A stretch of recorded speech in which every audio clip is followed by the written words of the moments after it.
సమాధానం ఒక రకంగా చెప్పాలంటే బాధ్యతారహిత్యంగా ఉంది, తప్పుదో పట్టించే విధంగా ఉంది.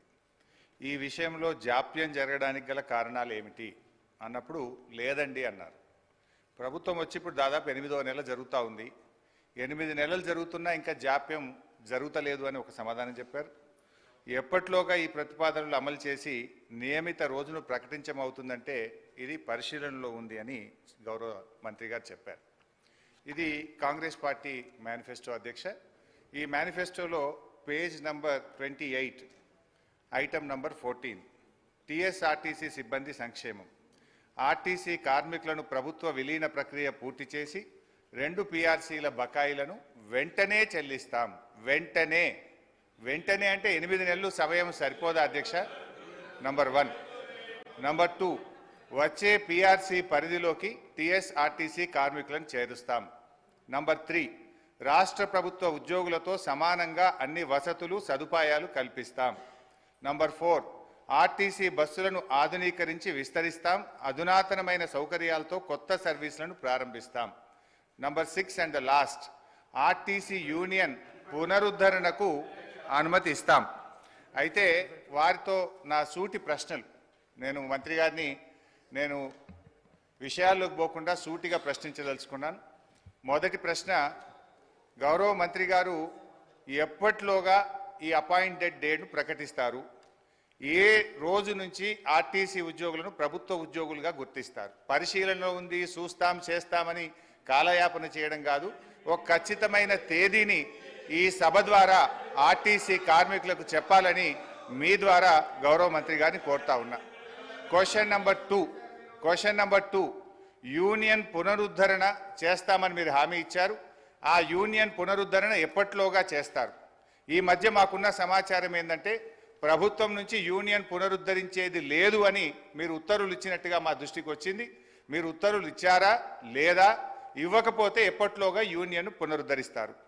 క్వశ్చన్ నెంబర్ 3, ఆర్టీసీలో చనిపోయిన కార్మికులకు గతంలో మా బీఆర్ఎస్ ప్రభుత్వం ఉన్నప్పుడు చనిపోయిన పిల్లలకు వెంటనే పర్మనెంట్ ఉద్యోగం మేము ఇచ్చేవాళ్ళం. కానీ మీ ప్రభుత్వం వచ్చిన తర్వాత ఆ పర్మనెంట్ ఉద్యోగం అనే నిబంధన తీసేసి బ్రెడ్ విన్నర్ స్కీమ్ అనే స్కీమ్ పెట్టి కన్సాలిడేటెడ్ పే కేవలం 15,000 రూపాయల జీతం ఇచ్చి 3 ఏళ్ళు మీరు 15,000 జీతానికి పనిచేస్తే అప్పుడు పర్మనెంట్ చేస్తామని చెప్పి ఇలా చనిపోయిన కార్మికులకు మీ ప్రభుత్వం అన్యాయం చేసిన మాట వాస్తవమా? ఇది ఎందుకు తెచ్చారు? గత ప్రభుత్వం లాగా చనిపోయిన కార్మికుల పిల్లలకు వెంటనే రెగ్యులర్ ఉద్యోగం ఇవ్వాలని అడుగుతా ఉన్నాను. నంబర్ 3. క్వశ్చన్ నంబర్ 4, గౌరవ ముఖ్యమంత్రి గారు మంత్రి గారు నెక్లెస్ రోడ్లో ఆర్టీసీ కొత్త బస్సులు, మా ప్రభుత్వం ఆర్డర్ ఇచ్చిన బస్సులు వస్తే జెండా ఊపిండ్రు, చాలా సంతోషం. Government is a continuous process. అయితే ఆ జెండా ఊపిన సందర్భంగా కార్మికులకు ఒక 300 కోట్ల చెక్కు చూపించారు ముఖ్యమంత్రి గారు. ఇగో మీ కార్మికులకు పీఆర్సీ బకాయిల 300 కోట్ల చెక్కు విడుదల చేస్తున్నా అని ముఖ్యమంత్రి గారు బకాయిలు ఇస్తున్నామని చెక్కు చూపించారు. పాపం మా మంత్రి గారు ముఖ్యమంత్రి గారు వెళ్ళిపోయినాక కొన్ని డమ్మీ చెక్కులు, ఆ పెద్ద చెక్కులు కూడా కార్మికులకు ఇచ్చి ఫోటోలు కూడా దిగారు. ఇది ఏ రోజు ఇచ్చిందంటే ఫిబ్రవరి 10, 2024. ఇవాళ మనం ఉన్నాం జూలై నెలలో ఉన్నాం. ఇప్పుడు దాదాపు 5 నెలలైనా నెక్లెస్ రోడ్ నుంచి ఆ చెక్కు బస్ భవన్కు చేరలే. ఇంకా అది ఎప్పుడు చేరుతుంది, ఎప్పుడు ఇస్తారో దయచేసి చెప్పాలని కోరుతా ఉన్నా. క్వశ్చన్ నెంబర్ 5, మహాలక్ష్మి పథకం పెట్టారు, సంతోషం, వి అప్రిషియేట్. అయితే ఆ పథకానికి నెల బిల్లులు విడుదల చేయని మాట వాస్తవమా? మహాలక్ష్మి పథకం కింద రాష్ట్ర ప్రభుత్వం ఆర్టీసీకి ఇవ్వాల్సిన నిధులు ఎన్ని, ఇప్పటి వరకు ఇచ్చిన ఎన్ని, ఇవ్వకపోవడం వల్ల కార్మికుల యొక్క పిఎఫ్ మరియు సిసిఎస్ డబ్బులు మళ్లించి కార్మికులకు జీతాలు ఇచ్చిన మాట వాస్తవమా? ఆ నిధులు ఎప్పట్లోగా ఇస్తారో సూటిగా చెప్పాలి. అదేవిధంగా అధ్యక్ష, ఎందుకంటే ఇవన్నీ అధ్యక్ష గతంలో ఇవాళ మా ప్రభుత్వం ఉన్నప్పుడు ఆర్టీసీ కార్మికులకు, ప్రభుత్వ ఉద్యోగులకు 43% ఫిట్మెంట్ ఇస్తే ఆర్టీసీ కార్మికులకు 44% ఫిట్మెంట్ ఇచ్చాం. గత తెలుగుదేశం ప్రభుత్వంలో కార్మికులకు కేవలం బడ్జెట్లో 100 కోట్లు పెట్టారు. కాంగ్రెస్ ప్రభుత్వం 200 కోట్లు పెట్టింది. కానీ మా ప్రభుత్వం 1000 కోట్లు, 1500 కోట్లు, 1500 కోట్లు బడ్జెట్లో పెట్టి ఆర్టీసీ సంస్థను మేము కాపాడాలి. సార్, గౌరవ సీనియర్ శాసన సభ్యులు హరీష్ రావు గారికి తెలుసు ఇది క్వశ్చన్ అవర్ అధ్యక్ష. Question hour specific to questions అడగాల. రెండో చాలా సంతోషం, మా మేనిఫెస్టోనైతే మొత్తం టీఆర్ఎస్ నాయకులు పట్టిండ్రు, చాలా సంతోషం. స్పష్టతతో మేము మేనిఫెస్టోలోకి సంబంధించిన అంశాల విషయంలో పాస్ మార్కులు పూర్తి స్థాయిలో మేము వేసినాము. ఈరోజు నేను కోరుతా ఉన్నా అధ్యక్ష, I request honourable members also through your chair. Sir, ఇప్పుడు స్పెసిఫిక్ క్వశ్చన్స్ వేస్తే ఆన్సర్ రావడానికి ఆస్కారం ఉంటుంది. వారు సీరియస్గా డిబేట్ మొదలుపెట్టిండ్రు అధ్యక్ష. 10 క్వశ్చన్స్ ఉన్నాయి, మీరు 11 o'clock వరకే సమయం ఇచ్చిండ్రు, 11 గంటల వరకే సమయం ఇచ్చిండ్రు. మీరు మంత్రులు కూడా మాట్లాడాల్సి ఉంటుంది కదా అధ్యక్ష.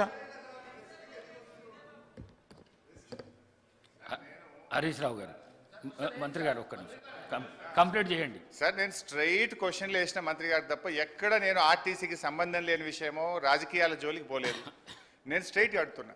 అదేవిధంగా అధ్యక్ష, ప్రభుత్వం మనము ఆర్టీసీలో దివ్యాంగులకు, విద్యార్థులకు, ప్రభుత్వ ఉద్యోగులకు, జర్నలిస్టులకు మనం రాయితీతో బస్ పాస్లు ఇస్తాం. ఈ ప్రభుత్వం వచ్చిన 8 నెలల్లో ఆ రాయితీలకు చెందిన డబ్బు ₹1 ఇవ్వని మాట వాస్తవమా? ఆ డబ్బు ఎంత, ఎప్పట్లోకి ఇస్తారు, ఇవ్వకపోవడానికి గల కారణాలు ఏమిటి? దెన్ లాస్ట్ క్వశ్చన్ అధ్యక్ష, మనకు కార్మికులకు సంబంధించి మోటార్ ట్రాన్స్పోర్ట్ యాక్ట్ ఉంటుంది. డ్రైవర్లు కానీ కండక్టర్లు కానీ 8 గంటల కంటే ఎక్కువ పని చేయకూడదని ఉంటుంది. ఇందులో మహిళా కండక్టర్లు కూడా ఉన్నారు. కానీ వాళ్ళని 16 గంటలు 18 గంటలు పని చేయించడం వల్ల పని ఒత్తిడికి లోనై దాదాపు కొన్ని వందల సంఖ్యలో కార్మికులు చనిపోతున్నమాట వాస్తవమా? మహాలక్ష్మి పథకం వచ్చిన తర్వాత ఓవర్లోడ్ కావడం ద్వారా పని గంటల భారం పెరిగి దానికి సరిపడా మీరు డ్రైవర్లను కండక్టర్లను నియామక చేయకపోవడం వల్ల ఒక్కొక్కరు 16 గంటలు 18 గంటలు పనిచేసి కార్మికులు ఇబ్బంది పడుతున్న విషయం ప్రభుత్వం దృష్టికి వచ్చిందా? దానికి అనుగుణంగా కండక్టర్ల డ్రైవర్ల నియామకం ఎప్పట్లోగా చేస్తారు. సో మళ్ళీ ఒకసారి ఫైనల్గా దయచేసి మేము ప్రభుత్వాన్ని రాజకీయాలకు పోకుండా వెంటనే ఆర్టీసీ ఉద్యోగులను ప్రభుత్వ ఉద్యోగులుగా గుర్తించే ప్రక్రియ ఏర్పాటు చేయాలని, దాని స్పెసిఫిక్ డేట్ ఇచ్చి ఈ రాష్ట్రంలో ఎంతో ఆశలతో ఎదురు చూస్తున్న ఆర్టీసీ ఉద్యోగులకు ఈ సభ ద్వారా తీపి కబురు అందించాలని మీ ద్వారా ముఖ్యమంత్రి గారిని, మంత్రి గారిని కోరుతున్నా. శ్రీ వేముల ప్రశాంత్ రెడ్డి గారు.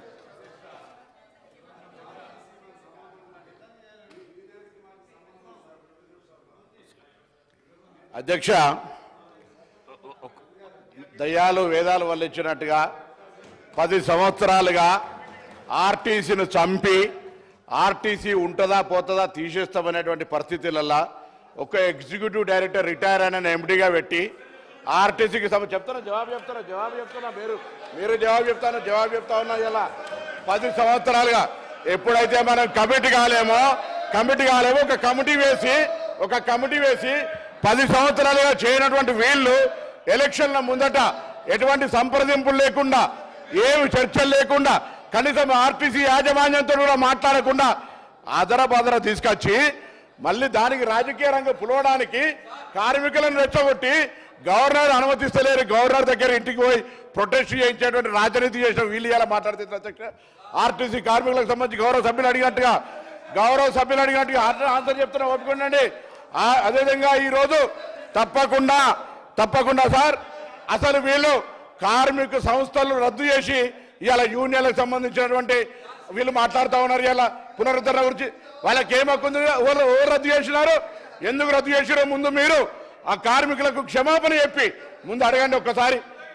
మీరు యూనియన్లు రద్దు చేసి మీరు ఆర్టీసీ గౌరవ అధ్యక్షులు మీరు మీ కుటుంబ సభ్యులు ఉండి వాళ్ళు అన్నమో రామచంద్ర అంటుంటే కూడా చచ్చిపోతే కూడా 50 రోజులు సమ్మె పట్టించుకొని మీరు ఒక్క బస్సు కొనే అధ్యక్ష 10 సంవత్సరాలుగా గౌరవ ముఖ్యమంత్రి గారు మా ప్రభుత్వం వచ్చిన తర్వాత బరాబరుగా ప్రభుత్వం బస్సులు కొన్నది.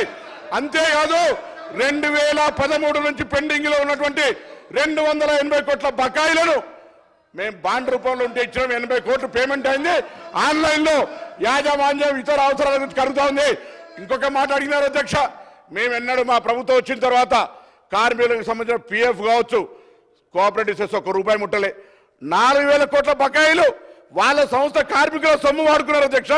ఇవాళ ఆర్టీసీ 7000 కోట్ల అప్పులతోటి మాకు అప్పచెప్పితే ఈరోజు ప్రభుత్వం మహాలక్ష్మి పథకం కింద నెలకు 300 కోట్లు ఇచ్చారు అధ్యక్ష. ఇప్పటికే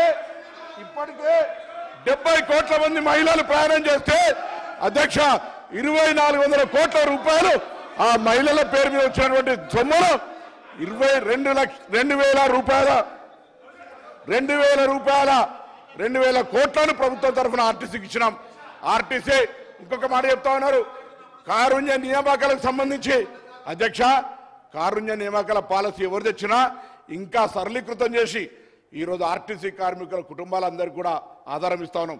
మేమేం ఎన్నడే జీవోలు మార్చలే, తప్పకుండా ఆర్టీసీ కార్మికుల కుటుంబాల నుంచి చనిపోయిన వాళ్ళతో పాటుగా ఆరోగ్యం బాగలేనటువంటి వాళ్ళకు కూడా వాళ్ళ పిల్లలకు ఉద్యోగాలనే పాలసీ తీసుకొచ్చాం. అధ్యక్ష, ఆర్టీసీ తార్నాక హాస్పిటల్ను కూడా ఇవ్వాలనే మొన్ననే ఎంఆర్ఐతో పాటుగా సిటీ స్కాన్ తీసుకొచ్చి క్యాత్ ల్యాబ్ దాకా అభివృద్ధి చేసి ఆర్టీసీ కార్మికులతో పాటుగా అనేకం తీసుకుపోయే ప్రయత్నం చేస్తాను అధ్యక్ష. అదేవిధంగా ఈరోజు 45 లక్షలు ప్రయాణం చేసే సంస్థ 56 లక్షల మందిని ప్రయాణం చేస్తున్నారు అధ్యక్ష ఈరోజు. అంతేకాదు 3,000 కొత్త బస్సులకు సంబంధించి వారు అడుగుతా ఉన్నారు ఉద్యోగాలకు సంబంధించి అడుగుతా ఉన్నారు. 3,035 మంది ఉద్యోగులకు నియామకం చేసిన. అవును అధ్యక్ష, ఆర్టీసీ ఇలా వాళ్ళందరికీ ధన్యవాదాలు చెప్తా ఉన్నా. నా సంస్థలో ఉన్నటువంటి ఆర్టీసీ డ్రైవర్లు కండక్టర్లందరికీ సభా వేదిక ద్వారా మా ప్రభుత్వం తరఫున అభినందన తెలియజేస్తున్నాం అధ్యక్ష. అవును, ఓవర్లోడ్ అవుతా ఉంది, కానీ ఓవర్లోడ్ చేస్తే కూడా ఇలా పని భారం పెరిగిన మాట వాస్తవం, కానీ వాళ్ళందరికీ డబుల్ పేమెంట్ ఇస్తాను అధ్యక్ష. 8 గంటల తర్వాత పనిచేసే వాళ్లకు వాళ్ళ శ్రమతో ఇప్పుడు చేయొద్దని మీ దగ్గర బస్సులు ఎక్కడోడు లేడు, మా దగ్గర 100% ఇలా 95% యాక్యుపెన్సీ ఉంది అధ్యక్ష. నష్టాల నుంచి తీసుకొని ఇలా లాభాల బాటలా ఈ 3 నెలలకు తీసుకుంటే ఆపరేషన్ లాస్ నుంచి ఓవర్కమ్ అయి బయటకు పోతాను. ఆర్టీసీ ఉంటుందో ఉండనేటువంటి పరిస్థితుల్లో నేను చెప్పిన అధ్యక్ష. ఒక ఎగ్జిక్యూటివ్ డైరెక్టర్ ఈ సందర్భంగా చెప్పాలి వాళ్ళ బంధు ఎగ్జిక్యూటివ్ రిటైర్డ్ డైరెక్టర్ ఎండీగా పెట్టి సంస్థ నడిపిన అధ్యక్ష. 50 రోజులు సమ్మె చేస్తే పట్టించుకోలేదు అధ్యక్ష. వీళ్ళు ఎలా కమిటీ కాకపోవడంతో ఒక కమిటీ చేసి ఇక దోపిడీ ఎలక్షన్లు అమ్ముకుంటారు.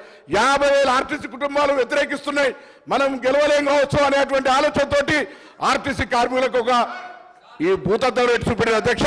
అయినా వాళ్ళు ఇవాళ ఈ ప్రభుత్వాన్ని ఆశీర్వదించారు కాబట్టి మీరు పెండింగ్ లో ఉన్నటువంటి 2017 నుంచి 21 పిఆర్సీ ఇచ్చిన 21%, వాటితో పాటుగా 2013 నుంచి ఉన్నటువంటి బకాయిలు ఎవరిచ్చిన అధ్యక్ష, బకాయిలు 280 కోట్లు శాంక్షన్ చేసాం. అవును, పంపిణీలో జాప్యం జరుగుతుండొచ్చు, తప్పకుండా ఈ వేదిక ద్వారా ఈ సభ ద్వారా ఇప్పటికే ప్రభుత్వం 80 కోట్లు ఇచ్చింది, మిగతా కూడా ఇస్తామనే మాట మనం చేస్తా ఉన్నాం. అదేవిధంగా ఈరోజు వాళ్ళు ఏదైతే ఆదరాబాదర అధ్యక్ష డేటు 15వ తారీఖు 29వ తేదీ నాడు వీళ్ళు క్యాబినెట్ చేసి దాని తర్వాత 10వ తారీఖున నోటిఫికేషన్ వచ్చింది అధ్యక్ష. వీళ్ళు దీని గురించి మాట్లాడతారు, ముసలి కన్నీరు కాలుస్తారు. నిజంగా ఆర్టీసీ కార్మికులకు ముందు చిత్తశుద్ధి ఉంటే 10 సంవత్సరాలుగా ఆర్టీసీని ఎందుకు చంపే ప్రయత్నం చేశారు? ఆర్టీసీని మొత్తంగా ఆస్తులను వాళ్ళ సంస్థలో ఉన్నటువంటి వాళ్ళ పార్టీ నాయకులకు అప్పనంగా అప్పచెప్పినటువంటి పరిస్థితి కాదు అధ్యక్ష. ఇలా తక్కువ ధరలకు అప్పచెప్పి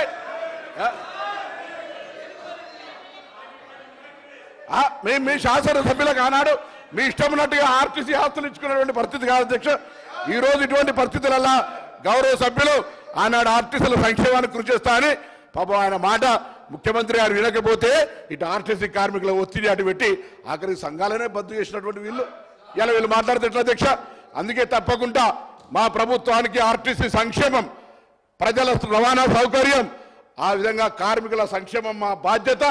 మేము ఈ 3 అంశాలను స్ఫూర్తిగా తీసుకొని ఎక్కడ కూడా ఆర్టీసీకి అన్యాయం జరగకుండా కార్మికులకు సంబంధించి తప్పకుండా భవిష్యత్తులో అన్ని రకాల చర్యలు తీసుకుంటామనేటువంటి మాట మనం చేస్తూ ఈరోజు ఆర్టీసీకి సంబంధించి మాట్లాడే నైతిక హక్కు కూడా టీఆర్ఎస్ పార్టీ శాసనసభ్యులకు, అందులో హరీష్ రావు గారు ఆర్థిక శాఖ మంత్రిగా 5 ఏళ్ళు ఉన్నాడు, ఆర్టీసీకి ఏ విధంగా సహకారం చేస్తున్నారు కానీ బడ్జెట్లో 1,500 కోట్లు పెడతారు, 400 కోట్లు కూడా ఇవ్వనటువంటి లెక్క మొత్తంగా వారికి నేను లిఖితపూర్వకంగా మీ ద్వారా పంపిస్తా అధ్యక్ష.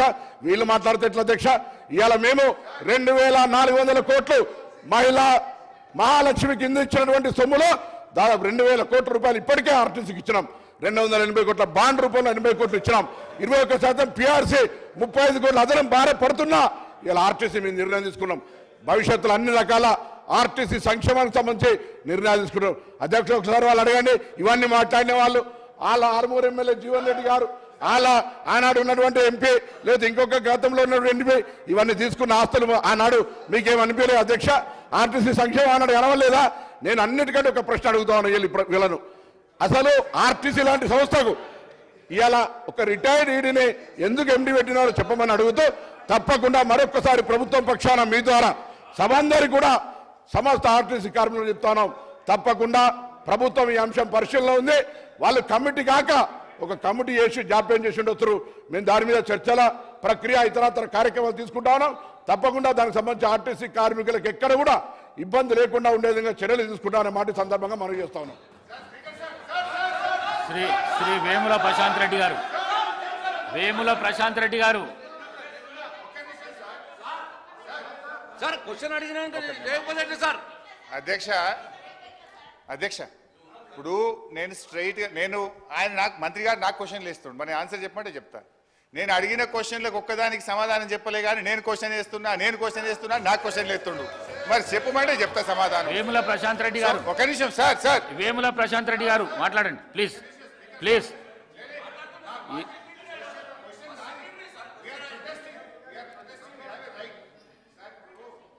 గంగుల కమలాకర్ గారు, శ్రీ గంగుల కమలాకర్ గారు.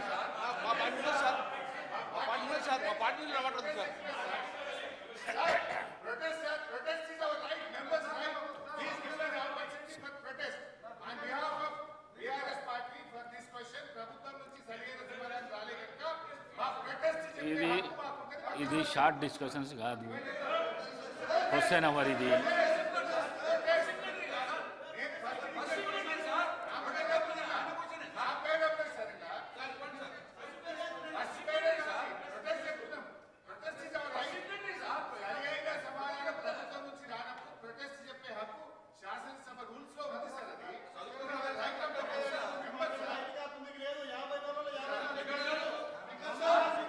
ఎల్ఏ మినిస్టర్ గారు,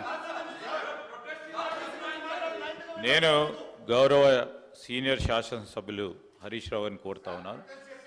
మీరు అడిగిన ప్రతి ప్రశ్నకి గౌరవ ట్రాన్స్పోర్ట్ మినిస్టర్ గారు స్పష్టంగా కులంకుశంగా జవాబు చెప్పడం జరిగింది.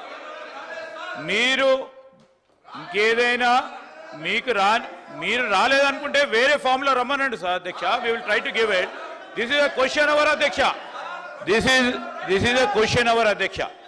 వారికి ఇంకా అదనంగా సమాచారం కావాలనుకుంటే let them come in different form అధ్యక్ష. Let them come in different form. This is a question hour. Specific గా క్వశ్చన్ ఉండాలి. అందుకోసమే ట్రాన్స్పోర్ట్ మినిస్టర్ గారు కూడా స్పెసిఫిక్ గా ఆన్సర్ చెప్పడం జరిగింది. దయచేసి ఇంకో 5 నిమిషాలున్నాయి. గౌరవ శాసనసభ్యులందరికి ప్రశ్నలు ఉన్నాయి. మంత్రులు కూడా ఇక్కడ కూర్చొని ఉన్నారు. గౌరవ శాసనసభ్యులకు సంబంధించిన క్వశ్చన్స్ కి ఆన్సర్ చేయడానికి అవకాశం ఇవ్వాలని గౌరవ స్పీకర్ గారిని కోరుతా ఉన్నాం. పూనమనేని సాంబశివరావు గారు. అధ్యక్ష, ఆర్టీసీకి సంబంధించి మా యూనియన్ ఏఐటీసీ ఆర్టీసీ పుట్టిన దగ్గర నుంచి మేము 1-2 పర్యాయాలు మినహా ఎప్పుడు గుర్తింపు సంఘంగా మేము ఎన్నికయ్యాం. ముఖ్యంగా టీఆర్ఎస్ కాలంలో ఆ రోజు ఇది హరీష్ రావు గారు సీనియర్ శాసనసభ్యులు. ఇది క్వశ్చన్ అవర్. ఇది క్వశ్చన్ అవర్నే, దీన్ని డీవియేషన్ చేయకండి. కూర్చోండి, మీ ఇస్తాను కూర్చోండి, మీకు ఇస్తాను కూర్చోండి ప్లీజ్ కూర్చోండి.